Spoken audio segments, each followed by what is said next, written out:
1, 2, 1, 2. Oh, the battery must have died. Really? This thing's got a magnetic attraction to get it under your feet.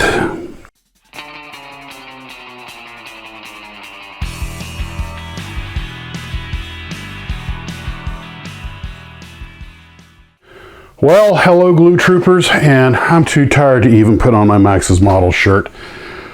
Okay, so I didn't get any model building done today. We had stuff going on. I got out here. I was actually working on a video I've been talking about for a while. It was going to be on the visible kits by like Renwall and Lindbergh and the others, a lot of which are the same kit by different companies. But I got to give a shout out to Paul Adams, who will be getting a credit because he's been sending me a ton of information, a lot of pictures, making this go a lot easier. But as I started collating the data today, this thing, it turned into a monster. There have been so many of these kits. I didn't know there was a visible trout, and about the only critter they haven't made visible that I can see is a snake. But then I also found that he sent me all this information, the insect kits. Now they're not visible kits, but they're basically anatomically correct. It was all, so originally it was going to be on the visible kits. And I thought, well, I have one invisible, one on insects, and I realized I'm going about this the wrong way. And trying to figure out how to present this is a trick. You know, do you do it by company? Do you do it by kit? Do you do it by type, like visibles versus insects? And I realized they all fall under the banner of educational. As we all know, the kit model companies are trying to stay relevant by making a lot of educational models. And in some cases, they did well with it, but some of these kits were only in production for about a year or two. Then there's a whole butterfly series, which I think was a three-pronged attack. I think they were trying to both make educational kits, give modelers something different to build, and I think they were trying to get girls interested. But I'll be talking about it. It's going to take a long time to get this video done. I spent almost the whole day on it, and I can't believe, I mean, a ton of progress, yet given the overall scope of the thing, so little progress. And when this thing gets digested down to a 15 or 20 or 30-minute video, it's hard to believe how many man hours will be behind it. And that's not even including the work that Paul did researching all this and emailing it all the way from New Zealand. Those emails, electrons had to go around the globe, satellites linking up in outer space. So, also we can entertain you. But I am amply rewarded with your generosity and kind comments. Now, I did get out here. I was going to start working. I said, you know, I really got to do something with the stash. It's utter chaos. Which I know some of you guys' stashes, I've seen you sent me pictures. Some are very neatly organized and some are utter chaos, and everybody has their own system. Now, what I decided to try and do was I had sort of clustered everything by era. Starting with early aviation, World War I, interwar, the race planes, World War II, World War II, World War II, then getting down to the Cold War, down to the modern stuff, and then everything kind of overflow was up on the shelves or under the table. And I kind of more or less went with that theme, but I decided to refine it a little bit. Since you guys know my forte is World War II aircraft, I decided to go ahead and all the armor kits are down here. So sort of land vehicles are on the ground. They're under the table. The way I'm doing it now is I do have the World War I, interwar, World War II single engine or fighter aircraft, more of the tactically oriented aircraft. I do have some twins like the P-38, and it sort of goes by more or less chronologically, starting with the Deperdusen pre-war, then the Spads and everything, then the interwar biplanes, the interwar monoplanes, the pre-war aircraft that fought in the war, like the P-40s and the Stukas and the early P-38s, and then getting the aircraft that were developed during the war. Down here we got the Corsairs and the late model Japanese aircraft and late model Messerschmitts and everything. It's not divided by scale. And that even bled down into here, where I have sort of Japanese row right here. And then I've got the World War II bombers. Well, not all of them, some of them, because I didn't have enough room. I went ahead and I moved the spacecraft over there, so all of my modern space stuff and space stuff, or all of my spacecraft is over there, except for a couple items. Well, actually, all the spacecraft are down here. And then below that is a Cold War era stuff, and then I ran out of room. I pulled a few kits that I'll probably never build, like the Enterprise Incident and a couple of others. And I also pulled the Caterham Super 7 because that's going to be my car build, and that's coming up after we're done with the missile, so I figure go ahead and make a little room. Pulled the Atomic Anti-Cannon, a couple of things. Oh, there's the, yeah, I pulled the, I've already got one of these on the shelf, and I don't know if you guys saw the online build I did about it, over at think it was Starship Modeler, but not my favorite kit. Teeny, teeny, teeny, teeny, tiny. I've got some more of the bombers. All the tanks are down here in the stagecoach, and then there's kind of an overflow.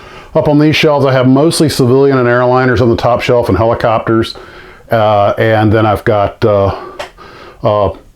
sort of post-war aircraft that maybe made it the Korean War, in the obvious CS-92, the F-82 Twin Mustang, and all the trainers. There's the Fuga and the BA Hawk and the T-6. And so a little bit of the Cold War stuff. There's the B-70 and a few other sort of experimental-ish. And then I've got the cars over here.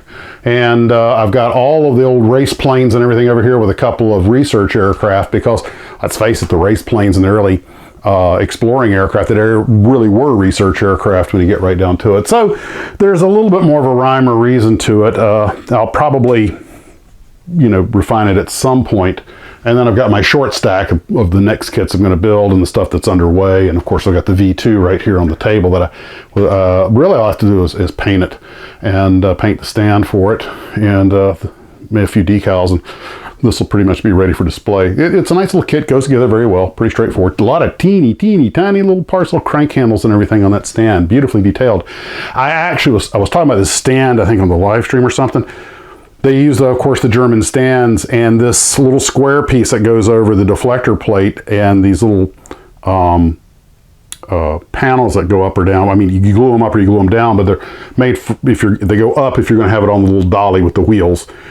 By the way, as I understand it from what I saw in the old footage, that dolly is used for moving the stand around. It is not used for moving the rocket on the stand around. They pointed out the rocket just sits on the stand.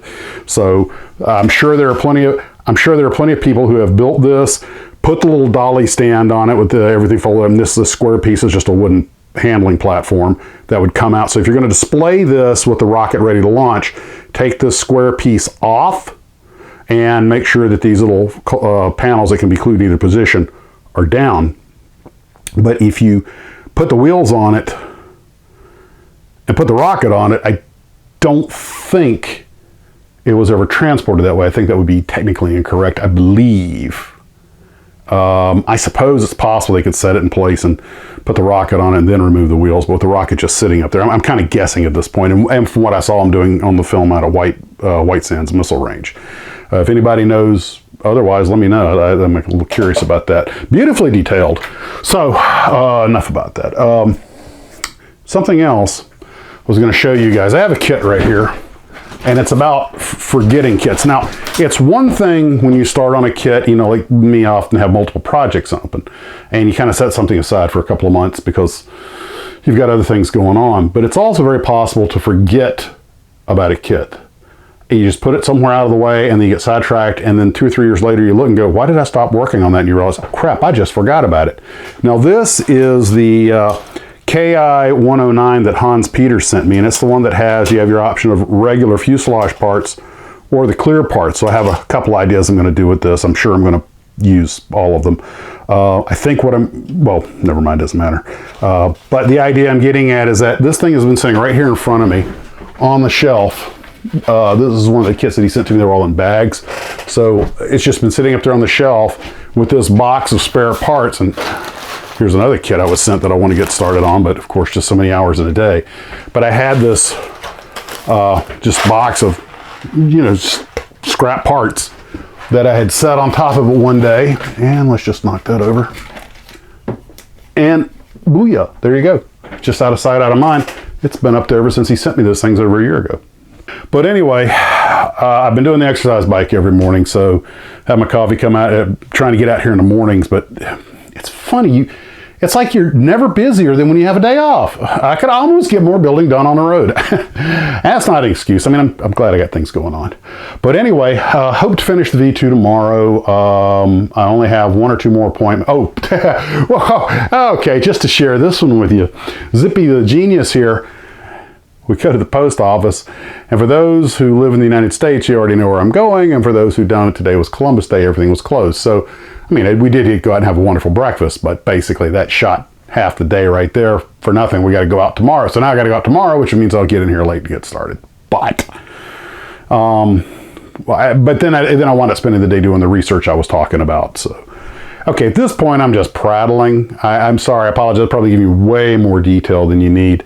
But again, a salute to Paul Adams for helping me out with all that information. Hope to get out on this tomorrow. I do have a couple of appointments this week, but that shouldn't stop me from getting some stuff done. At the moment, I am planning a live stream this Saturday, same time. I would warn that I have training coming up, my recurrent training coming up the first week of November. So towards the latter part of this month, I'm going to be focusing on that, and probably less content coming out, less building going on. But I still plan to get the missile video out on Halloween as advertised. Ken, are you working on the bow mark? So that's it, guys. Take care of yourselves. Hope you're having a wonderful day. And as always, model on.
This place is utter mess because I have been moving everything around to be able to get to everything. You see, the moment I move this bloody thing,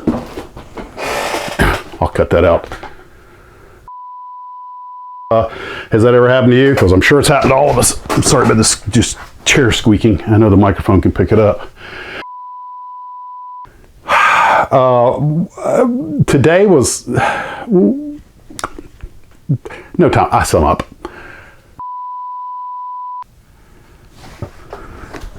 Whoa, snag. Man, I was sitting down. How did you get under my foot when I'm sitting down? I'm not even using my feet.